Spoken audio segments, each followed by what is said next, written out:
Coming up on Chopper's Political Podcast. I brought along my Donald Trump pen. Here it is.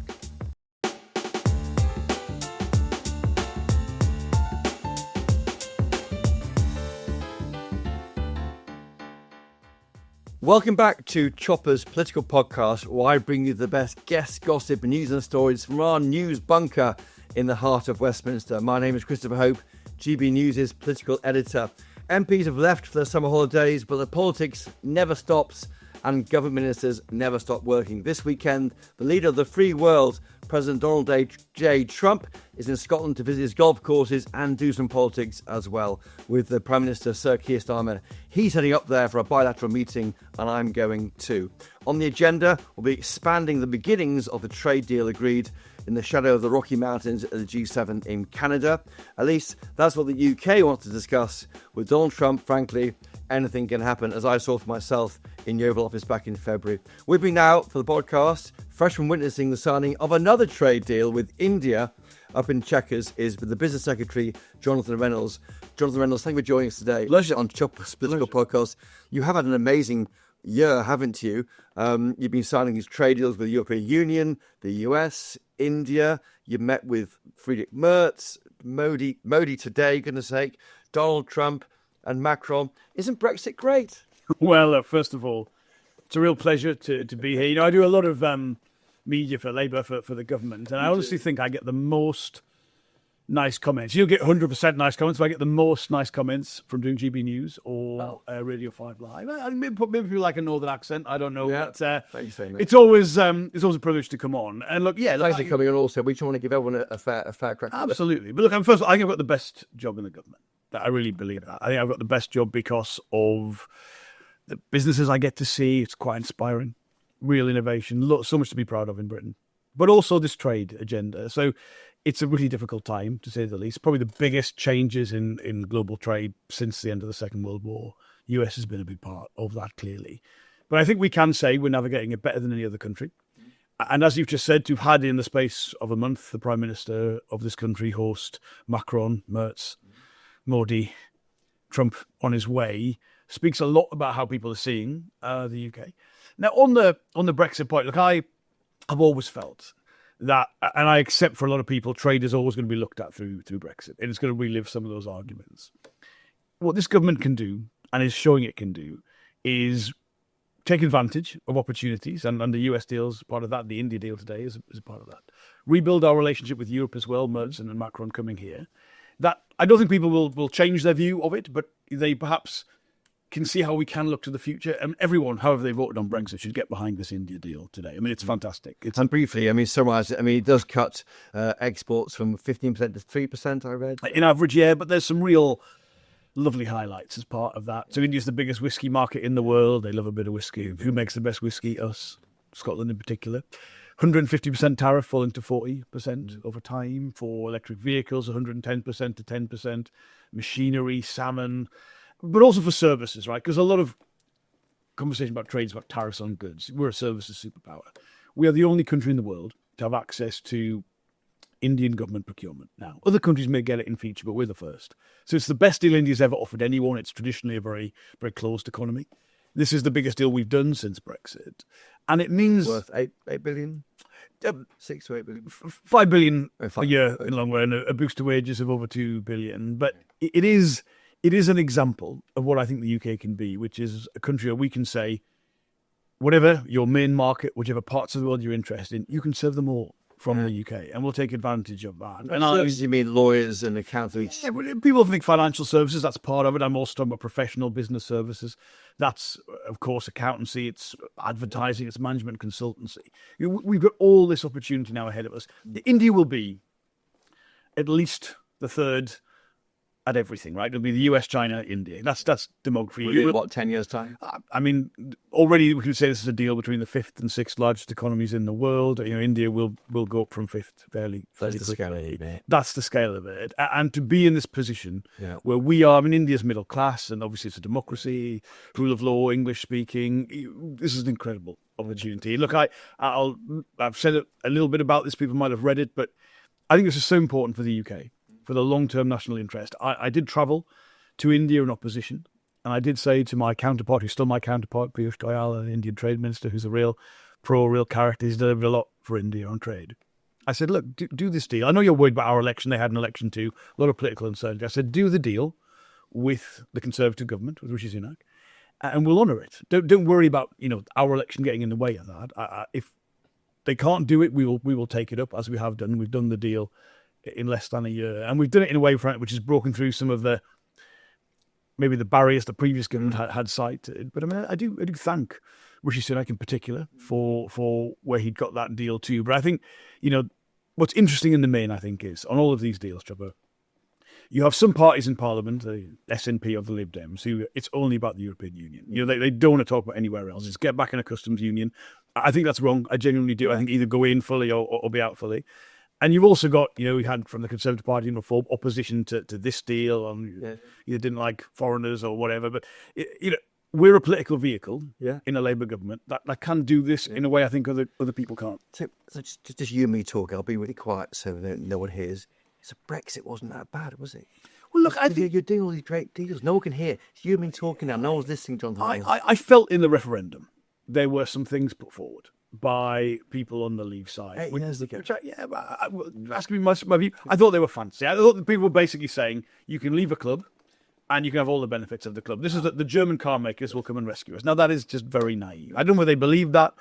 They were very naive if they did, right? That's not how politics and economics works. But what I do relish is the opportunity to say, look, people, of course, will feel strongly, but let's look to the future. There are some things the European Union's doing. I think, maybe got it wrong in terms of the balance of, say, how they're going to regulate AI and some innovative technology. I think, but I think we can, for instance, look, there's not a demand in the UK to lower our food standards, is there, or change our meat. Or give them a choice by labelling US chicken. You can't, because once you undercut your own industry by not operating to the same standard, it won't work. You've got to be all in. Because the market, people might want to buy cheaper chicken. Yeah. What's wrong with that? Is that because lower incomes, people might want to have cheaper chicken. People don't want it. I mean, it's absolutely clear. People don't want those food standards changed. Farmers don't. Those consumers offered a £2 chicken, not a £5 chicken. Those on lower incomes may take it. You see, that's what Reform UK would argue, for example. Well, I mean, are they in favour of chlorinated? They are. They're in favour of labelling food chlorinated chicken. And the problem is, you are then. I think the standards that we operate to in trade agreements should be the standards domestically as well. I think for our own industry to say you can't operate to that standard, but we're going to bring in products that are made through cheaper processes, I think that is unfair. If having your chicken eating it. Yeah, absolutely. I think you've got to, I think that's what if you had British farmers, the NFU here, I think they'd make that point. Well, the NFU would, because they want to preserve their margins.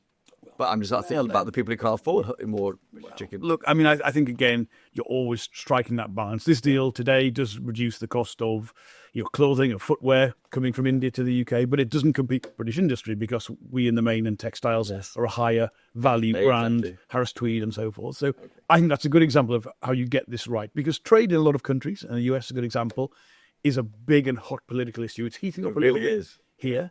I don't think the US are all wrong, by the way. I think there are parts of the US agenda we do understand in government. I think the public should understand and respect. We want to get into that a little bit, but I think in the main, how we've done our trade deals under this government is fair to our own consumers and fair to our own producers as well. It's a big weekend coming up. Then Donald Trump is in Scotland. You've met him. I've not met him personally. I deal with Howard Lutnick, who is the Commerce Secretary, of course, and Jameson Greer, who is called the ambassador for US trade. A slightly different title from how they set it up. But basically, Jameson and Howard are my two counterparts in the US administration. Yes. I brought along my Donald Trump pen. Here it is. There, he's speaking now. Is he the greatest president God's ever known? I think, George Washington's a pretty solid bar to clear, isn't he? But look, I think US politics is very different to our own. There's not much in common except we speak the same language. But look, there are some things. First of all, I admire parts of their approach. I don't say I agree with it, but I admire the way they are so ruthless in their own national interest. I think we could learn something from that. I like the pace at which they make decisions. I've got to say, although we have disagreements, they're completely honourable to deal with. Their word is good from Howard and James. So I think that is really important to say, because a lot of... They stick by what they agree. Absolutely. And when I need to talk to them, they're available. When we as a government need to talk to them, they are available. The other thing I'd say is that there's a lot of focus from the US on what they call the bilateral deficit. So they see some traders, winners and losers. Now, the trade between the UK and the US is very balanced. You can argue it both ways. We include Jersey and they include Puerto Rico. So is that right? But it's broadly. We can both argue we've got that small? Yeah, we can. We can both argue we've got a surplus or a deficit based on that, right? But what I think is right is when they talk about global imbalances. So what I'm talking about here is the fact that a country like China produces a huge amount of the world's stuff. About a third of everything is made in China. It's going to be half fairly soon. But they consume a much smaller proportion of that. Now, that is not how global trade should work. It should be, you sell me what you're good at and I sell you back what I'm good at. And we have a fair Indus-India relationship today is a good example. US-UK is maybe the best example in the world of that. That is something we've got to talk about because I will not accept there not being a business case to, for instance, make cars in the UK because of competition from China. I won't accept that there are some things we haven't made for a long time and we're not going to make. So, okay, that's fair enough. We'll do that in that way. But this is an issue for every, not just European country, developed country. And I think the US has a point when it says there are some countries where its trading relationship was based on them several decades ago when they were smaller economies, they were much poorer. And then those terms haven't been updated. And sometimes if you think about really important rules-based international bodies, so the World Trade Organization, for me, these are really important. They play a role. We support a rules. So Liberation Day was okay by that. You think, well, is there a rebalancing of those tariffs? I think there's some things that are legitimate in their agenda. Their approach, I might question. Well, I would say, look, if the US wants, first of all, and as I say they do, they want their closest allies, fairest trading relationships being, with a preferential set of terms. I mean, look, obviously the US has had a very difficult experience with Canada and Mexico. Those are natural partners for the US, to state the obvious, with the European Union, with ourselves. Now, I'm really proud of what we've done. We've got the best terms so far of any country in the world. You really have. Absolutely. Very, very clear. That's taken a lot of work and a lot of trust has been required to build. I hope a lot of people, not just myself, have played a big role in that. But clearly for an economy like ours, which is very globally orientated, quite rightly so, what happens between the US and the EU will affect us. So it's important that this wider system is right. But going back to that WTO point, there are countries that can sort of designate the WTO that they are developing economies, and some of those are quite major economies in the world. So we want a rules-based system, but it's got to reflect the world as it is. And I understand. Yeah. I often say to European counterparts or people around the world, don't think US politics is disrupting global trade. Ask why global trade has disrupted US politics to the point that we've got to this point, and that is how we should seek to work with it. We'll have disagreements. Why marriage there is more the question you're asking. Absolutely, and we've got to respect how significant this has become in the US. What they call the Rust Belt, the changes in manufacturing in particular in the US. We might not necessarily agree with it, and in our country. I mean, you can say the same. That's why reform is doing well. I would argue in some of the Well, I think that's a story from Thatcherism onwards. I was really struck going back to that Brexit referendum. I would talk to people either where I represent and live, which is the east side of Greater Manchester, Staley Bridge and Hyde, God's own country, right in Sunderland in the northeast. And I was struck by people telling me that those big deindustrializations of the 80s, mainly under Thatcher, they associated in some cases with the European Union, now membership of that. Now, obviously, Germany in the European Union is an industrial powerhouse still. France has significant manufacturing and engineering. So I would say that clearly isn't the case, but they thought it was. Yeah. And we shouldn't be nostalgic about the past, okay? Like, we should be really proud of our services-based economy, but also the fact that, advanced manufacturing is very important still. In my constituency, double the national average, still working, and that's 1 in 5 workers. We can be proud of both. Now, the industrial strategy we put forward is proud of both. Reducing, we inherited the highest industrial energy prices in the developed world. We're changing that. That's going to make a massive difference to those places. Hello, I'm Bev Turner. Now, it can feel like the money in our bank accounts at the moment does not keep up with the cost of living, and maybe there's a solution. I'm here today with the CEO of TallyMoney, Cameron Parry. Cameron, what is TallyMoney? Well, Bev, with TallyMoney, you get a current account and a debit card, but instead of pounds, you use milligrams of gold as your everyday money. So why gold? Gold traditionally is a great store of value. It has, on average, gone up at over 11% per annum for the last 25 years against the pound. It's tripled in value in the last decade. And in the last 2 years alone, it's increased by 50% against the pound. Banks' savings products just can't compete with that level of growth. But this isn't just about gold. This is about a currency that you guys have created at TallyMoney. Explain it to me as though I'm an idiot. So, look, people need to be able to hold their earnings and build their savings in a money that retains its value and remains in their legal control and remains theirs to access, away from government control. Great. You had me at not exposed to government control. You should feel safe and happy with your money. You should have peace of mind the more money you see in your bank balance, and that's the type of thing we're trying to deliver, and give people choice in the type of money they get to use every day. Brilliant. Thank you so much, Cameron. Thank you.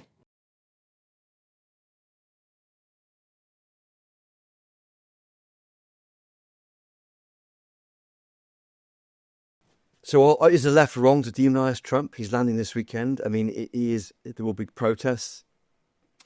And whatever you think what he says, I mean, he does battle for his country, doesn't he? There are things I would profoundly disagree with, but I would respect any legitimate leader of a key ally and partner. Yeah. And also, I said to people in Parliament, I've said a few times, look, I've been offered in Parliament all kinds of advice and in the press of how to deal with this relationship. Most of it terrible, to be honest. I mean, you could play it for politics, like the Liberal Democrats in particular, boycott this, don't talk to the Americans, right? That would have cost tens of thousands of jobs.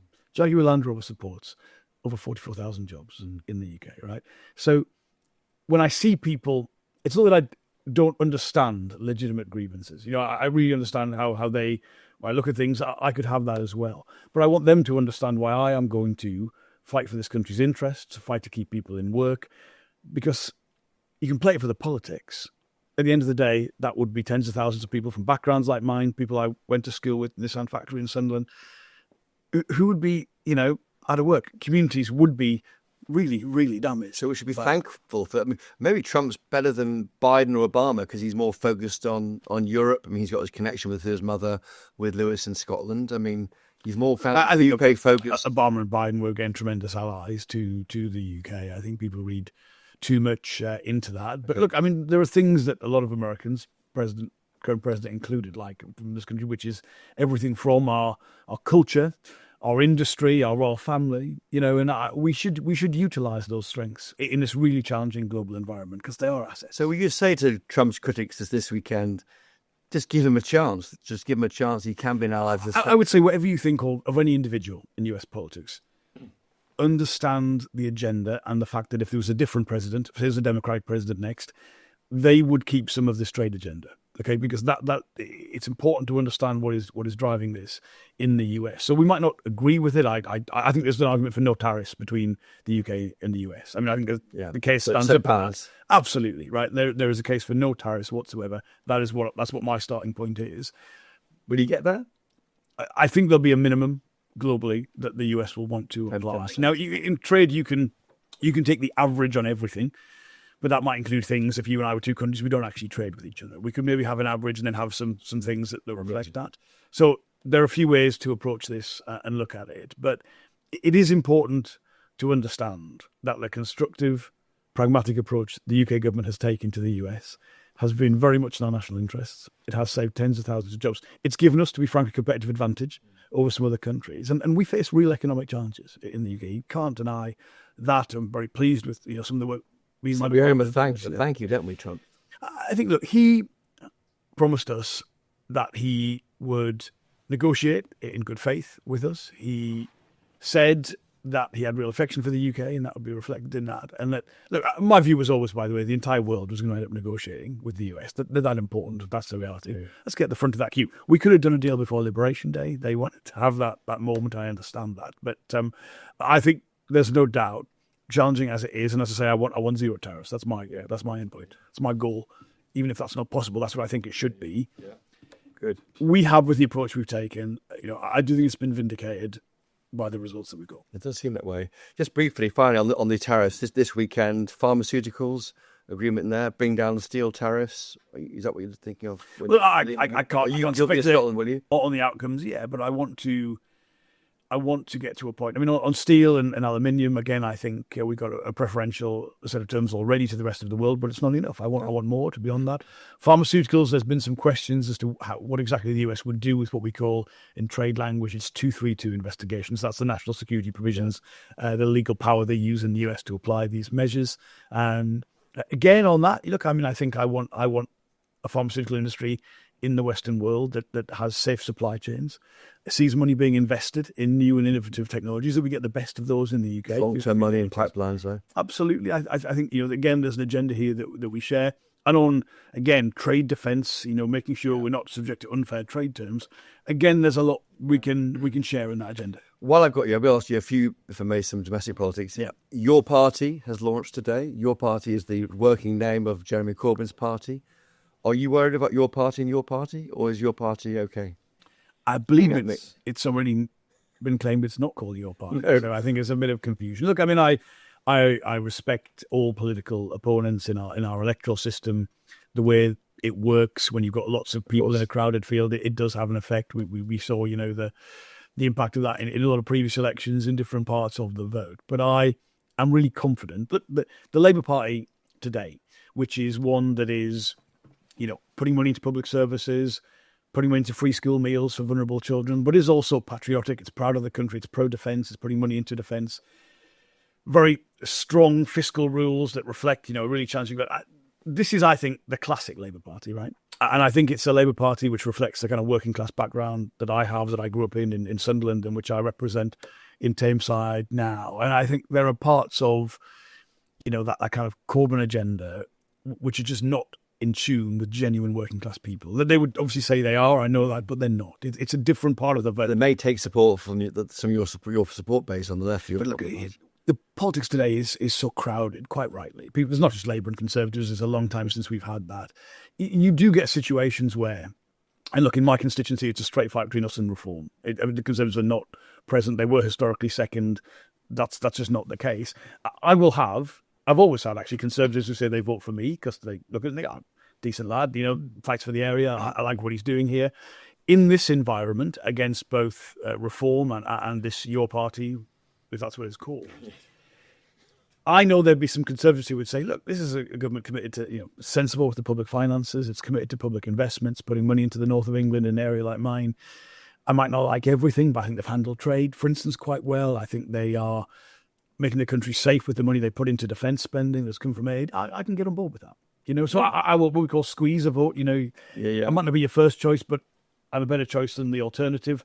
That is a message I'd be really confident. Okay. So, yes, I'm not complacent about anything, but I think we're right, and the Corbyn people, in this case, they're wrong, and I'm confident in us putting the case forward to the country for what we're about. This weekend, there could be some, we are worried. We're talking about concerns about protests outside migrant hotels. There's one in Epping.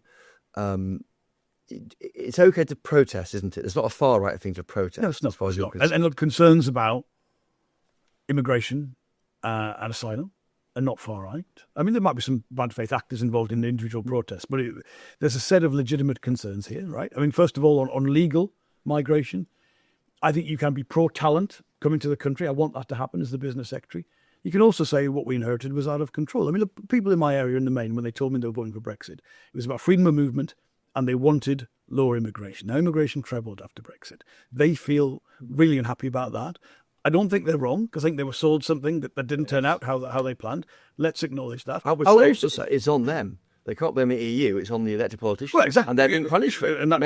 And that's exactly how it should be. I would also say, we had, under the Conservatives, net migration at nearly 1 million. That's too high. You can be pro-talent, but that's too high. And 1 in 8 young people not in employment, education, or training. I mean, that's wrong. It's wrong. I mean, there's no way that can be defended. And so I understand the frustrations.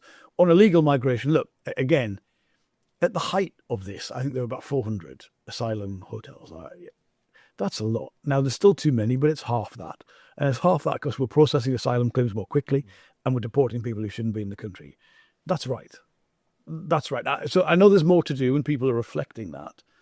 But it is really, really important that we acknowledge, I do acknowledge, there's legitimate concerns about that. Yeah.